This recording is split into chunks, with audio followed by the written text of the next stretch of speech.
المرض منتشر بين الناس كلها في الوقت الحالي. انا متأكد ان الطبيب هيوصل قبل الصيف، عشان كده انا بطلب منك بتوفير المقاوي لينا لحد ما هنشوف هنعمل ايه. فقال سيو في سره: من الغريب والرفض ان يشارك النبلاء الغرف في الماضي، لكن في الحالة دي ما عنديش سبب اني ارفض، وكمان في الواقع هو هيساعدني في بناء علاقة معاه. فقال له: تمام، انا هطلب من كبير الخدم انه يرشدك للغرفة. فقال له: شكرا ليك جدا. ولسبب ما خلى سيو انه فكر انه خد القرار الغلط انه جابهم هنا، وقال لهم: ما تدخلوش البرج الغربي، الضيوف خارج الحدود تماما. البرج الغربي موجود فيه غرفة نوم أنستازيا وسيو. فقال سيو: مهما كان الأمر لا أحد يسمح للناس دي إنهم يشوفوا أنستازيا. وفجأة ظهرت ماريا وقالت له: جلالتك، هل كل حاجة كويسة معاك؟ ينفع نتمشى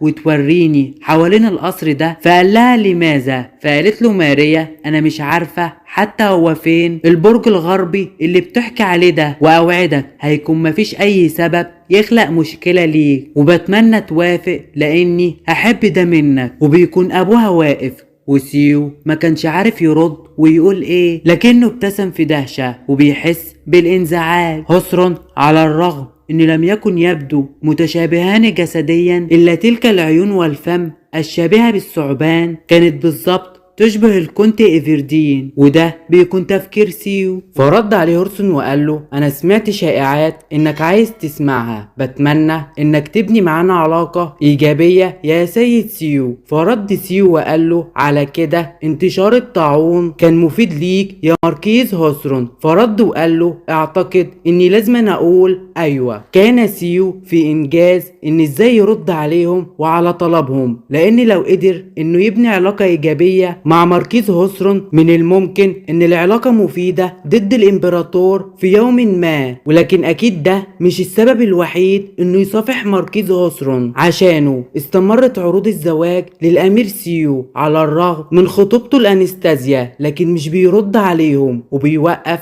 كل الرسائل، وبكده بيدل انه بيرضى المرسلين. واثبت سيو انه لم يتزوج انستازيا على الرغم من ان ايفردين مات، واكيد سيو هيعمل ده في يوم ما، ولازم يتجوز من امرأة مختلفة عاجلا ام آجلا. لكن كتر التفكير في الموضوع ده كان بيصدع سيو. فقالت له ماريا: أنا سعيدة إني سمعت ده، وأكيد أنا مهتمة إني أكون رقم واحد. وساعتها الابتسامات دي فكرت الأمير سيو بشخص معين، ولكن ما تكلمش عن ده. فقالت له ماريا: أنا بس عايزة منك إني أمشي معاك شوية وتقولي فين غرفة الطعام وغرفتي، ده كل اللي بطلبه منك يا سيد سيو. وكمان عايزة أشوف الحديقة. فرد سيو في سر وقال: دي عندها نفس جرأة أنستازيا، لكن أنستازيا كانت متعمدة لإثارة سيو، فأعتقد ما عنديش أي خيار سوى التعامل معاها. باختصار إن سيو اتخذ قرار مبني على مصالح خاصة. فردت وقالت له ماريا: اوه، انت بتمد ايدك عشان تساعدني؟ فقال لها سيو: انت بتقولي ايه؟ فقالت له ماريا: انا عارفة انك بتمد ايدك، ده من لطفك واسلوبك، انت ممتع ومثير جدا. فقالت له: انت ما عندكش اي ادنى فكرة على اللي بيحصل، بس انا متأكدة انك عارف انا كنت بعمل ايه من ساعة ما شفتك. فقالت في سرها: ما هي الحديقة الوحيدة بالمقارنة مع حديقتنا؟ انا متأكدة انه مش هيقدر يساعدنا لاننا في الشمال، لان التفكير في الامر لحظة ان اي نوع من النبلاء هيجي الطريق ده كله من الشرق عشان يتجنب الطاعون. المنطقة الغربية في جاذبية جدا، وكمان اكتر امانا وجمالا ودفئا. والكلام ده ما كانش المفروض تقوله قدام الامير سيو علنا. فقال لها الامير سيو: ما اقدرش اتفق معاكي في الكلام ده. فقالت له ماريا: واكيد في حاجات تانية زي ممكن تحصل حروب كتير باستمرار هنا. وكانت ماريا قصدها على الحرب اللي قام بيها ريدفورد ضد الروم. ماريا هوسرون مفترسة تتنكر على هيئة فريسة واحدة عدوانية جدا. كانت أنستازيا عدوانية من الخوف، ولكن مش زيها. وفي بعض الأحيان الهجوم الأقوى بيجي من الشجاعة بدل من الخوف. فقال لها سيو: انتي قلتيلي انك جيتي هنا بإرادتك، هل ده صحيح؟ فقالت له ماريا نعم صحيح. انا عايزه اقولك على حاجه يا جلالتك، ان دي مش المره الاولى اللي شفنا بعض فيها. وساعتها ادرك الامير سيو ان ماريا تستغله، فرد وقال لها انا متأكد من ان البحث على شخص مش عارفني بيتطلب جهد كبير جدا بالتأكيد. فقال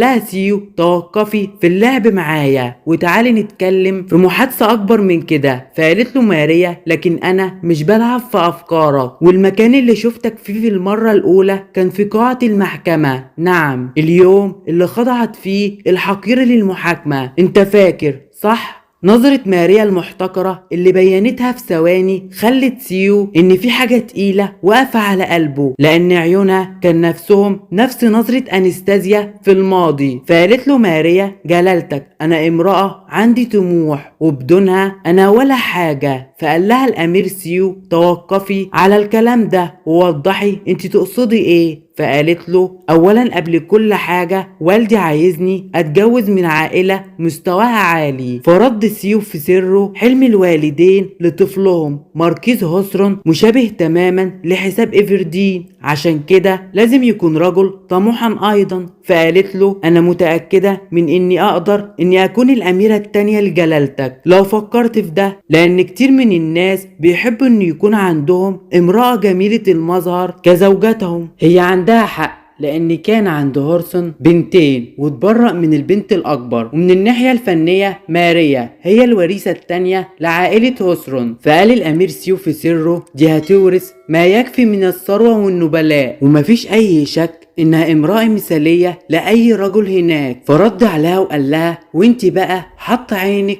انك تكوني الدوكة، بمعنى تاني انت اخترتيني اني اكون زوجك المستقبلي. فردت ماريا وقالت له انا وقعت في حبك من ساعة ما شفتك في اليوم بتاع المحكمة، لكنك مش حاسس بنفس المشاعر اتجاهي. انت الراجل اللي كنت بدور عليه طول الوقت يا جلالتك، واكيد هنستفيد من بعضنا البعض. اختفت السيدة ذات ابتسامة أنيقة على وجهها، وامامه امرأة شديدة الحذر. فكملت ماريا وقالت له انا متأكدة اني اقدر اكون مساعدتك يا سيد سيو، ومش انا بس بل والدي ايضا. عائلة هوسرون ما عندهاش اي حاجة ضد العائلة الامبراطورية، ومع ذلك احنا على استعداد لخيانتهم لو كان ده في مصلحتنا. فقالت له انت تريد انتقامك صح؟ فقال لها الامير سيو الحاجات دي ما ينفعش امرأة زيك انها تتكلم فيها. فردت ماريا وقالت له بالتأكيد الخوف من الخطر هو رد فعل طبيعي، ومع ذلك المفروض الشخص يخاطر بالخطر لو عاوز يحقق طموحاته. انت بتتعثر عشان تسلك الطريق الصحيح، وعلى فكرة في الواقع ان اخذ حياة الامبراطور مش صعبة. كان لسيو شعور ان ماريا